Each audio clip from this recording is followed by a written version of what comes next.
ஹரி ஓம். திருடன் என்பவன் யார்? சமூகத்தில் ஏன் ஏழ்மை நிலை இருக்கிறது? மனிதனுக்கு ஏன் பொறாமை ஏற்படுகிறது? இந்த 3 கேள்விகளுக்கு உண்டான பதிலை 3ஆம் அத்தியாயத்தினுடைய கர்மயோகத்தில் 12, 13வது பாடல்களில் பார்ப்போம். இது 12வது ஸ்லோகம்.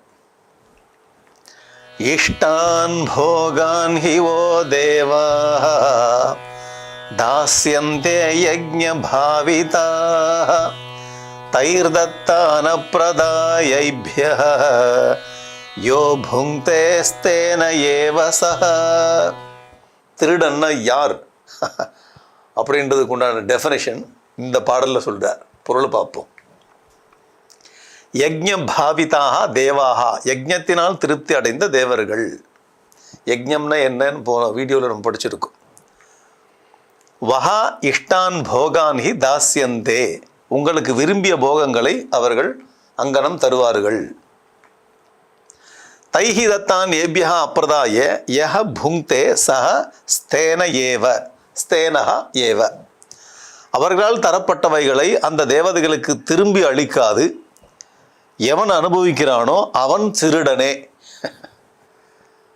ஒரு மனிதன் உலகத்தில் வாழும்போது தன்னுடைய கடமைகளை செய்யாமல், சேவை செய்யாமல், சமூகத்துக்கு தன்னுடைய பங்களிப்பை அளிக்காமல், தேவர்களால் அருளப்பட்ட அந்த போகங்களை மட்டும் அல்லது சமூகத்திலிருந்து போகங்களை மட்டும் அனுபவித்து கொண்டிருக்கிறான். மற்றவர்களுடைய பங்களிப்பை அனுபவித்து கொண்டு இவன் பங்களிப்பு அளிக்காமல் இருக்கிறானே அவன் திருடன். பகவத்கீதையை பொறுத்தவரையும் திருடன்னா யார் அப்படின்னா இந்த ஸ்லோகம் தான் பதில் சொல்றது. சரி, அப்போ உயர்ந்தவன் யார் அப்படின்னா அடுத்த ஸ்லோகத்தை சொல்றார்.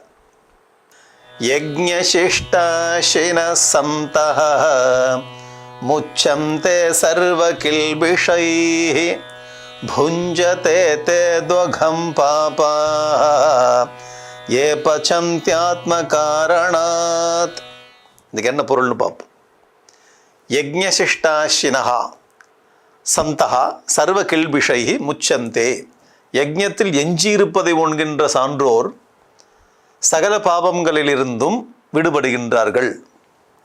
யஜ்ஞசிஷ்டாசினஹா அப்படின்னா யஜ்ஞத்தில் யஜ்ஞம் செய்து கர்மங்களை செய்து தன்னோட கடமைகளை செய்து அதில் வரக்கூடிய பலனை அனைவருக்கும் பங்கிட்டு கொடுத்து மீதி இருக்கக்கூடியதை எடுத்துக்கொள்கிறார். அவர் சான்றோர் என்று. அவர் சகல பாபங்களிலிருந்து விடுபடுகிறார்கள். அப்படிப்பட்டவர்கள். தூ ஏ ஆத்ம காரணாத் பச்சந்தி, ஆனால் யார் தங்கள் பொருட்டு சமைக்கிறார்களோ, சமைக்கிறது அப்படின்னா செல்ஃபிஷாக இருக்கு. எவன் தனக்காகவே வேலை செய்து கொண்டு தன்னுடைய குடும்பம் தான் மட்டும் நல்லா இருக்கும்னு நினச்சி மற்றவங்களுக்கு யாருக்கும் பங்கிட்டு கொடுக்காமல் இருக்கானே அப்பேற்பட்ட சுயநலவாதி. தான் மட்டும் நல்லா இருக்கும், அப்படிப்பட்ட சுயநலவாதி. அதனால் சமைக்கிறான் அப்படின்னா தனக்காக மட்டும் செல்ஃபிஷாக இருக்கான்னு அர்த்தம். பச்சந்தியே பச்சந்தி தே பாப்பாக அகம் புஞ்சதே, அந்த பாவிகள் பாபத்தை உண்கிறார்கள். செல்ஃபிஷாக இருக்கக்கூடியவன் வந்து பாப்பின்னு சொல்கிறார். அவன் எதை சாப்பிட்றான் அப்படின்னு, அவன் சுகத்தை அனுபவிக்கவில்லை, அவன் பாபத்தை அனுபவிக்கிறான், பாபத்தை உண்கிறான்னு சொல்கிறார். வரக்கூடிய லாபத்தை அனைவருக்கும் பங்கிட்டு கொடுத்து மிச்சத்தை தான் எடுத்துக்கொண்டு எவ்வளோ வேணுமோ அவளை வைத்து கொண்டு வாழ்கிறானே அவன் சான்றோன், அவன் உயர்ந்தவன், அவன் பாப்பங்களிலிருந்து விடுபடுகிறான்னு சொல்கிறார்.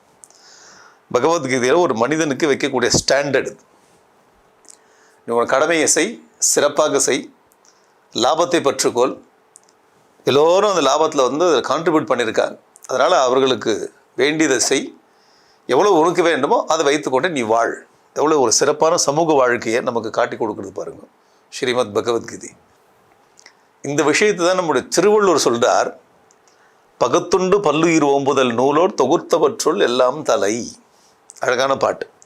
தனக்கு கிடைத்ததை பகிர்ந்து கொடுத்து தானும் உண்டு பல உயிர்களையும் காப்பாற்றுதல் அறங்கள் எல்லாவற்றிலும் தலை சிறந்த அறமாகும்.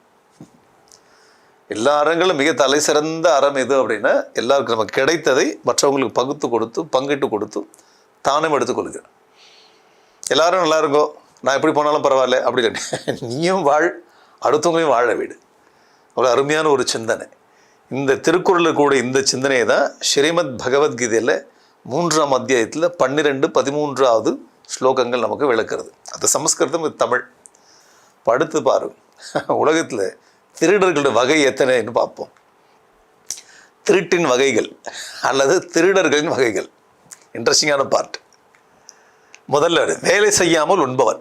நிறைய சம்பளம் வாங்குவோம், நிறைய ப்ராஃபிட், நிறைய சம்பளம் வாங்கி கொண்டே இருப்போம், அள்ளி கொடுப்போம், எல்லாத்தையும் அனுபவித்து கொண்டு எல்லாத்தையும் சாப்பிட்டு கொண்டு மற்றவங்களுடைய வேலைகளை எல்லாத்தையும் உறிஞ்சி எடுத்துக்கொண்டு சாப்பிடுவோம், அனுபவிப்பான். உலகத்துக்கு கான்ட்ரிபியூட் பண்ணவே மாட்டான், தனக்கு உண்டான வேலை கூட செய்ய மாட்டான். அப்போ எல்லாத்தையும் எடுத்து அனுபவித்து கொண்டு சமூகத்துக்கு பங்களிக்காமல் இருக்கானே அவன் தான் திருடன்னு சொல்கிறாரு பகவத்கீதையை பொறுத்தவரை. இதை விட அடுத்த திருடர்கள் இருக்கா, ரொம்ப மோசமான திருடன். மற்றவன் பொருளை திருடுதல், எப்படியே ஏமாற்றி அடுத்தவன் பொருளை திருடுறான். இது உலகத்தில் ஜாஸ்தி. இதை விட மோசமான ஒன்று இருக்குது. அது என்ன? மற்றவனை அடித்தவன் பொருளை திருடுது. மிரட்டுவான், அடிப்பான், மிரட்டி அடித்து அவனுடைய ப்ராப்பர்ட்டி எடுத்துக்கிறான் பாருங்க. இது ஒர்ஸ்ட்டு, இது பேட், இது ஒர்ஸ்ட். கிருஷ்ண பரமாத்மா எங்கே போல, அவனை மிரட்டி அடித்து எடுக்கிறானே அவங்ககிட்ட போல, ஏமாற்றி எடுக்கிறானே அவங்ககிட்ட போல. இதெல்லாம் ஒர்ஸ்ட் கேட்டகரி ஆஃப் என்ன தீவ்ஸ். இந்த இடத்துக்கு போல இங்கேயே சொல்கிறார், வேலை செய்யாமல் நீ சாப்பிட்டாலே திருடன்ட, சமூக குற்றவாளி, சோஷியல் கிரிமினல்னு சொல்கிறார். அது எப்படி நமக்கு ஸ்டாண்டர்ட் அமைச்சு கொடுக்குறாரு. ஒரு மனிதன் உலகத்தில் எப்படி சிறப்பாக வாழணும், நீ வேலை செய், வரக்கூடிய ப்ராஃபிட்டை நீ ஒரு பகுதி எடுத்துக்கோ, இருக்கக்கூடிய பகுதி எல்லாருக்கும் பங்கிட்டு கொடு, நீயும் நல்லா இரு, மற்றவங்களும் நல்லா வாழ விடு. இதுதான் பகவத்கீதையை நமக்கு காட்டக்கூடிய வாழ்க்கை முறை. இந்த மாதிரி வாழ்ந்தவனா சமூகத்தில் என்றுமே ஏழ்மை நிலை இருக்காது. நமக்கு வரக்கூடிய ப்ராஃபிட் நம்ம ஷேர் பண்ணும்பொழுது இல்லாதவனுக்கு அது கிடைக்கும். அதனால் ஏழ்மை இல்லாமல் போய்விடும். இன்னொன்று, இருப்பவனை கண்டு இல்லாதவனுக்கு எப்போதும் பொறாமை ஏற்படாது.